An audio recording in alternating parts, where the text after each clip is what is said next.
নমস্কার, জয় মা তারা। আজকে যে রাশিটি নিয়ে বলবো, জোডিয়াক সাইনের থার্ড হাউস মিথুন রাশি। আপনারা তো বিগত রাশিগুলো দেখেছেন।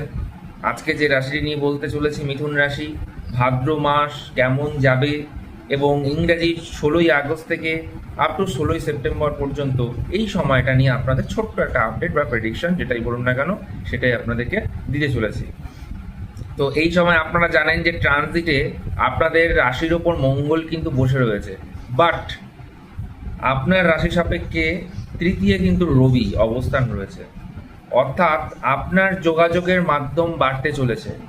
ছোট ভাই বোনদের সাথে সম্পর্ক যেটা খারাপ হয়েছিল সেটা ভালো হতে চলেছে।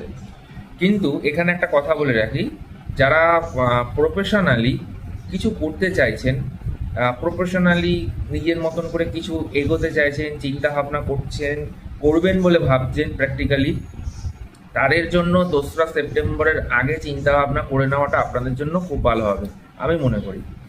কিন্তু এই সময়ের আপনাদের যোগাযোগের মাধ্যমটা ভালো থাকবে, যেটা আপনাদের জীবনে পজিটিভিটি কাজ করবে। আপনারা মানসিক দুশ্চিন্তাগ্রস্ত থেকে কিছুটা হলেও রিলিফ পাবেন, মেন্টালি দিক থেকে কিন্তু রিলিফ অবশ্যই আসবে। যারা পার্টনারশিপে কাজ করছেন, অনেক দিন ধরে মনে হচ্ছে যে বেনিফিট আমার কাছে কিছু নেই। আগে যেরকম আমি সিঙ্গেলভাবে থেকে ব্যবসা করছিলাম বা কর্মসূত্রে যেরকম নিযুক্ত ছিলাম একাকিত্বভাবে, ওটাই মনে হয় ভালো। কিন্তু আপনারা একটু ধৈর্য ধরে থাকুন। আগামী সেপ্টেম্বর মাসের 2 তারিখের পর থেকে আপনাদের কর্মের জায়গায় কিন্তু পরিবর্তন আসতে চলেছে।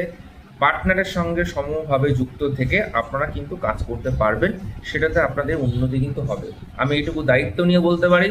আমি এইটুকু মনে করি যে মিথুন রাশির মধ্যে যোগাযোগ মাধ্যমটা খুব ভালো করতে পারবে, কর্মক্ষেত্রে নাম যশ খ্যাতি কিন্তু অর্জন করতে পারবে।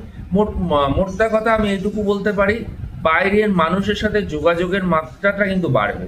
যারা বিশেষ করে বিজনেস করে থাকেন, অনলাইন রিলেটেড বিজনেস করছেন, যারা বিশেষ করে শপ খুলেছেন, বা যারা কমিউনিকেশন ইম্পোর্ট এক্সপোর্টের সঙ্গে যুক্ত রয়েছেন, তাদের জন্য এই সময়টা কিন্তু ডেফিনেটলি ভালো কিছু হতে চলেছে আমি এটুকু মনে করি। তবে এই সময়টা শনি বক্রী অবস্থায় রয়েছে, তো সেক্ষেত্রে আমি এটুকুই বলবো যে আপনাদের রেজাল্টটা কিন্তু স্লো পেলেও আপনারা কিন্তু পজিটিভভাবে থাকতে পারবেন। পজিটিভ আপনাদের জন্য কিন্তু হবেই। শারীরিক অস্থিরতা, মানসিক চাপ, মেন্টালি দিক থেকে ডিস্যাটিসফ্যাকশন, এইগুলো অনেক দিন ধরে চলছে, কিন্তু এইগুলো থেকে আর নেওয়া যাচ্ছে না, আর পারা যাচ্ছে না।